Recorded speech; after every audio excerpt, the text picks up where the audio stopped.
My friends keep asking why I'm still with you, and honestly, I'm starting to wonder too, she said before her birthday party. So I gave her the best gift, clarity. She came home drunk to an empty apartment and a note. Stop wondering. We're done. My name's Alex, 28, software developer in a decent-sized city somewhere in the Midwest. Nothing flashy about me, steady job, reliable, the kind of guy who shows up on time and plans for the future. I've always been that way, especially in relationships. Loyalty's my thing. I don't do half measures. That's how it was with Sarah. We met 3 years ago at a mutual friend's barbecue. She was this vibrant marketing coordinator, full of energy, always chasing the next big idea. I fell hard. She had this laugh that could light up a room, and I thought we balanced each other out. Her spontaneity, my stability. Looking back, I sacrificed a lot for us without even realizing it. Early on, she got a promotion that meant relocating to this city.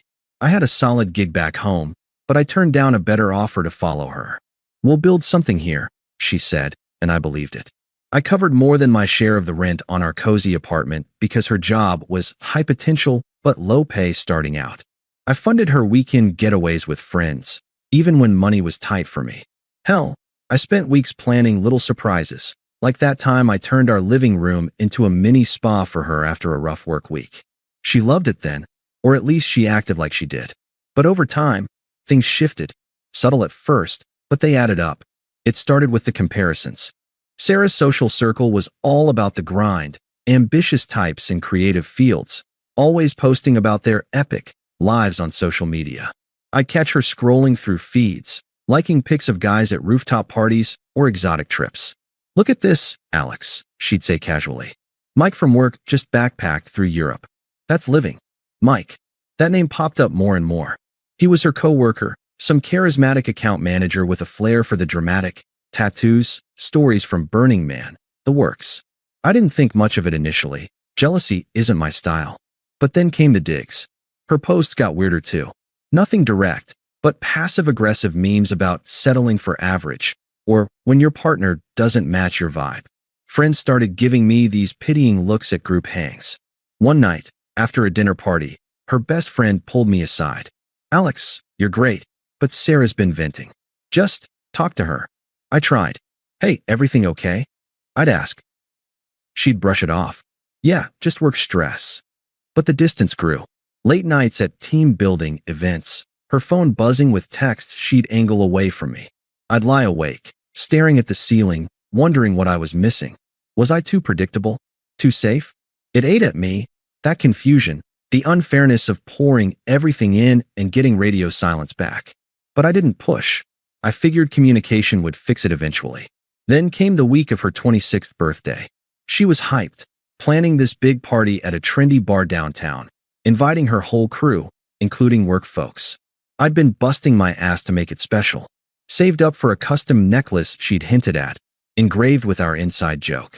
I even coordinated with her friends for surprises. The night before the party, we were at home getting ready. She was in the bathroom, doing her makeup, and I was in the living room wrapping the last gift. That's when it hit the fan. She came out, phone in hand, scrolling through messages with this smirk. God, my friends are hilarious, she muttered, laughing at something on the screen. I glanced up. What's up? She set the phone down, but not before I caught a glimpse, a group chat thread, something about upgrade options. She leaned against the counter, crossing her arms. Okay, Alex, we need to talk. My friends keep asking why I'm still with you, and honestly, I'm starting to wonder too. I froze, the wrapping paper crinkling in my hands. What?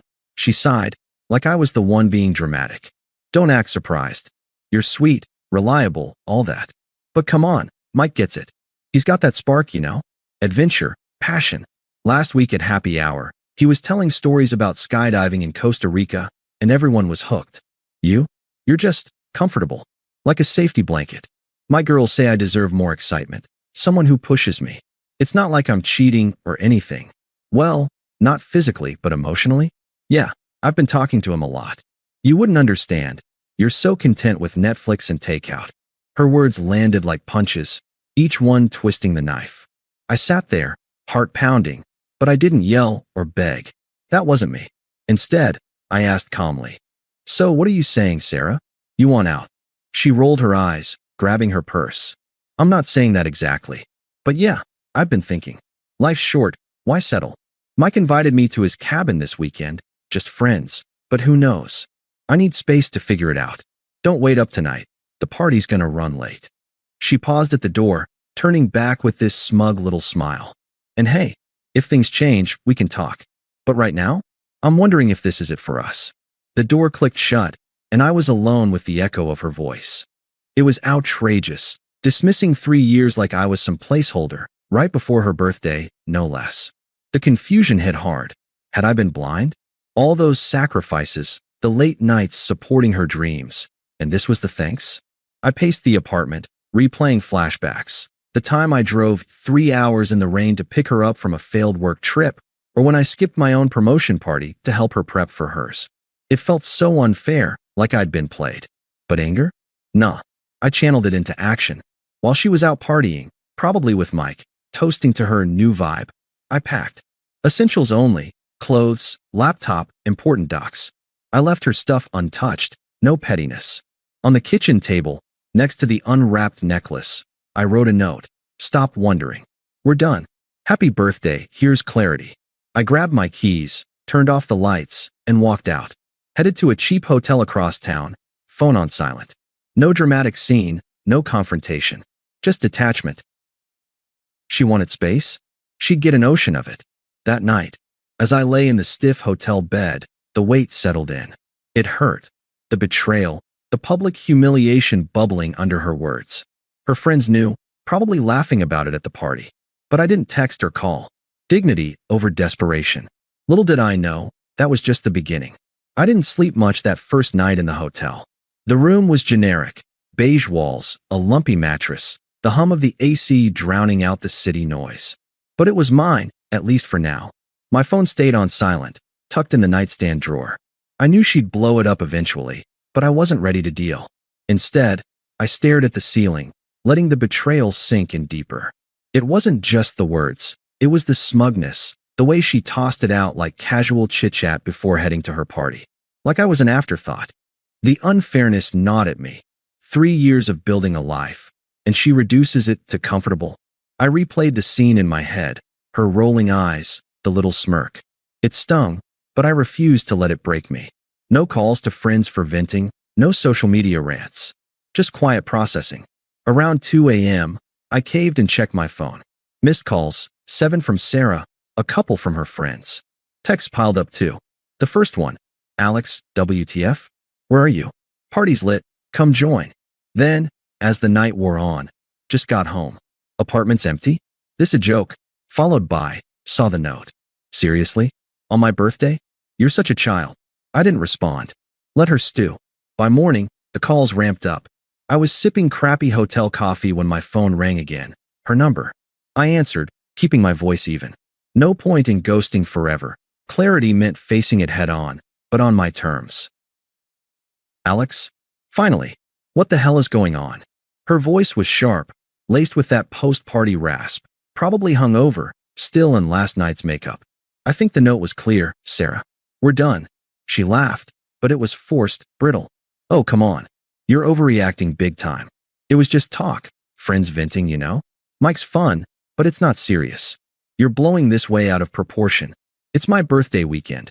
Can't we just hash it out like adults? Hash it out. I echoed, staying calm. You said your friends wonder why you're with me. You admitted you're wondering too. Compared me to Mike, said I'm just a safety blanket. That's not venting. That's you checking out. There was a pause. Then she shifted gears, excuses tumbling out. Look, I was stressed, okay? Work's been crazy. And yeah, Mike listens. He gets the creative side. But that's not cheating. Emotionally, maybe I leaned on him, but physically, nothing happened. You're being so insecure about this. My girls say guys like you always freak out over nothing. I need someone who supports my growth, not drags me down with jealousy. Her logic twisted like a pretzel, blaming me for her wandering eyes, framing it as my flaw. Supports your growth? I moved cities for your job, covered bills so you could chase promotions. That's not support. Exactly. You're stable, Alex, but stability's boring sometimes. Life's about passion, risks. Mike pushes me to think bigger. But hey, if you come back, We can work on that. Spice things up. Don't throw us away over one conversation. I could picture her, pacing the apartment, hair messy, trying to manipulate the narrative. But I wasn't buying. No, Sarah. You wanted space to figure it out? You got it. Permanently. Wait, what? You're serious? After everything? Fine, be that way.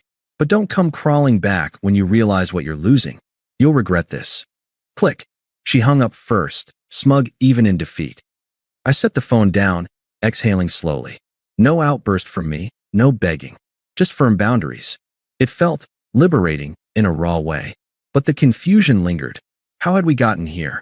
I thought back to quieter times. Weekend hikes where she'd cling to my arm, laughing at my dumb jokes. The night she got her big client, and we celebrated with cheap wine on the balcony. Was that all fake?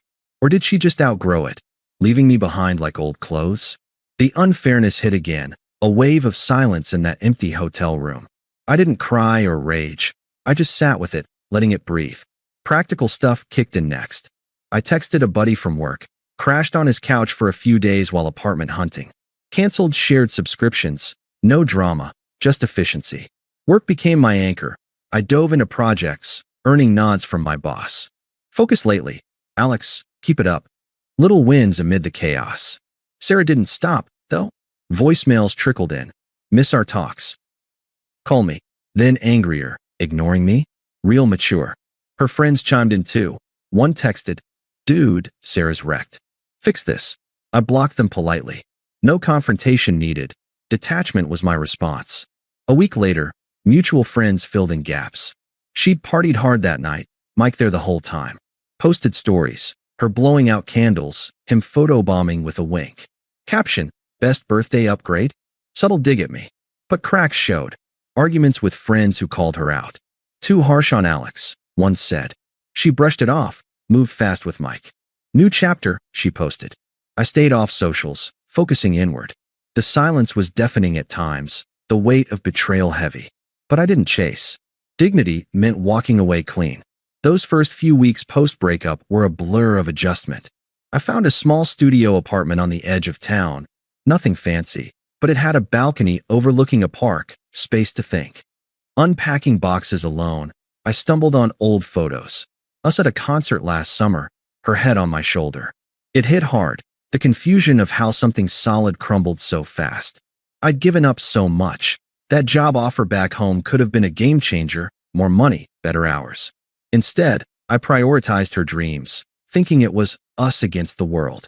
Now, it felt like I'd been a prop in her story, discarded when a shinier one appeared. The unfairness simmered. Nights where I'd scroll job listings, wondering what if. But I didn't wallow, I channeled it.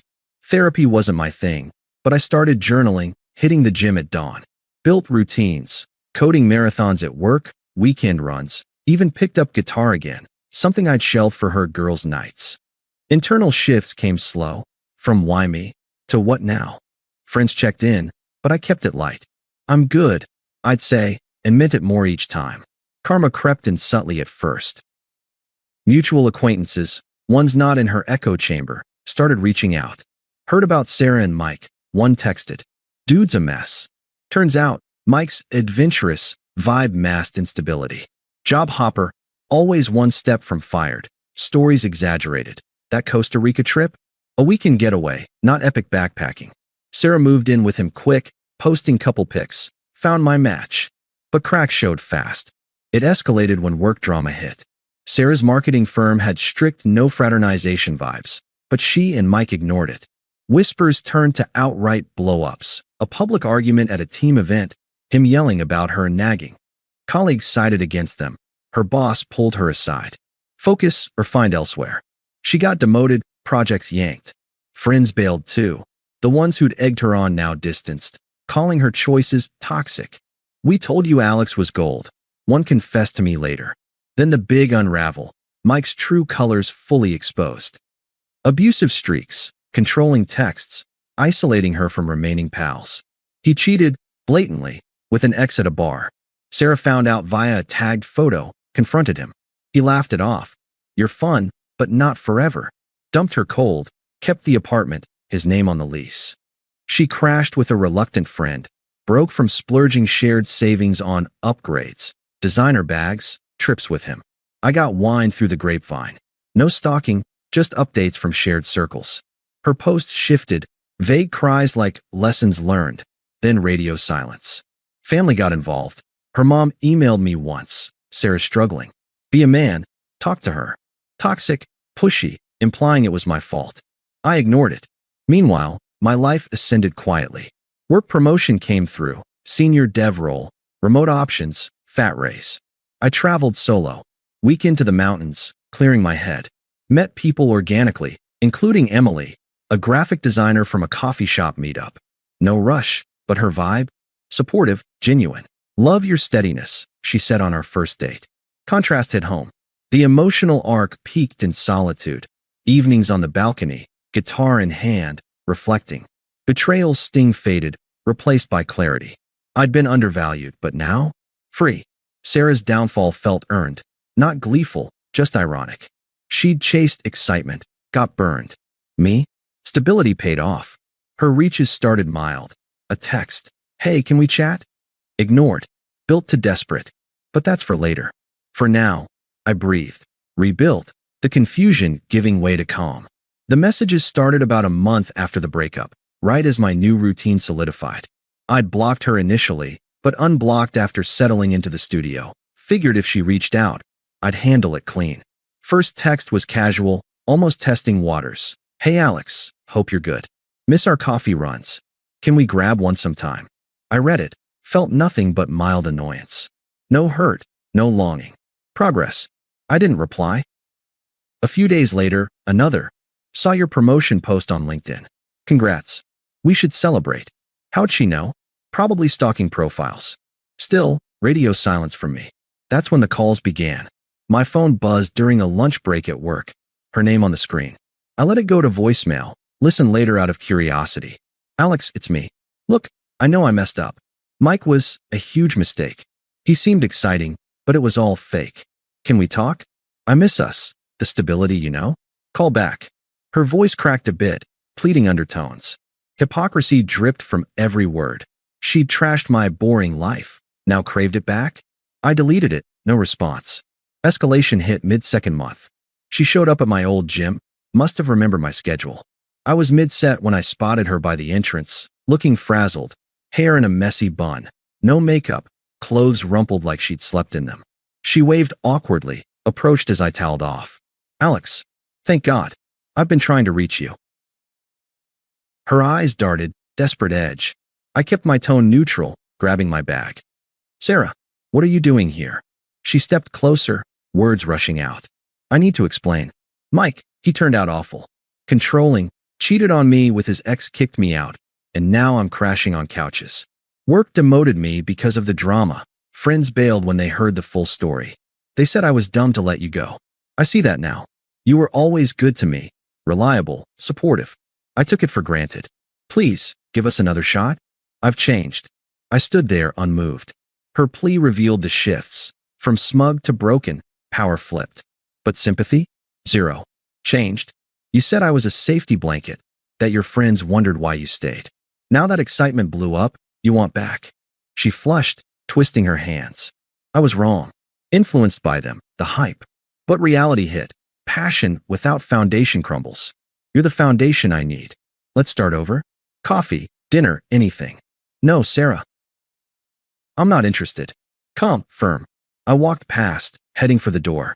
She followed, voice rising. Wait, you're just gonna ignore this? After 3 years? That's cold, Alex. Petty, even. I poured my heart out. I stopped at the exit, glanced back. You poured excuses. Goodbye. Out the door, no look back. Her anger showed, true colors peeking through the desperation. It didn't stop. Family piled on next. Her sister texted, Sarah's a mess because of you. Grow up, talk to her. Toxic, entitled, like I owed reconciliation. Then her mom called, voicemail heavy with guilt tripping. Alex, honey, she's hurting bad. Mike abused her emotionally. She's isolated now. Be the bigger person, forgive. Family sticks together. I blocked them all. No obligation there. Final push. Late night texts turning furious. How dare you ghost me? I apologized. You're acting like I ruined your life. Newsflash, you're fine. But me? Broke, alone. This is on you for overreacting. Then, fine, rot in your boring world. You'll never find better. Hypocrisy full circle. She'd said the same about herself. Each attempt deepened my detachment. No emotional pull. She'd become background noise. My life. Thriving. Dates with Emily turned serious. Laughs over shared hikes. Her appreciating my grounded energy. Work trips. New friends.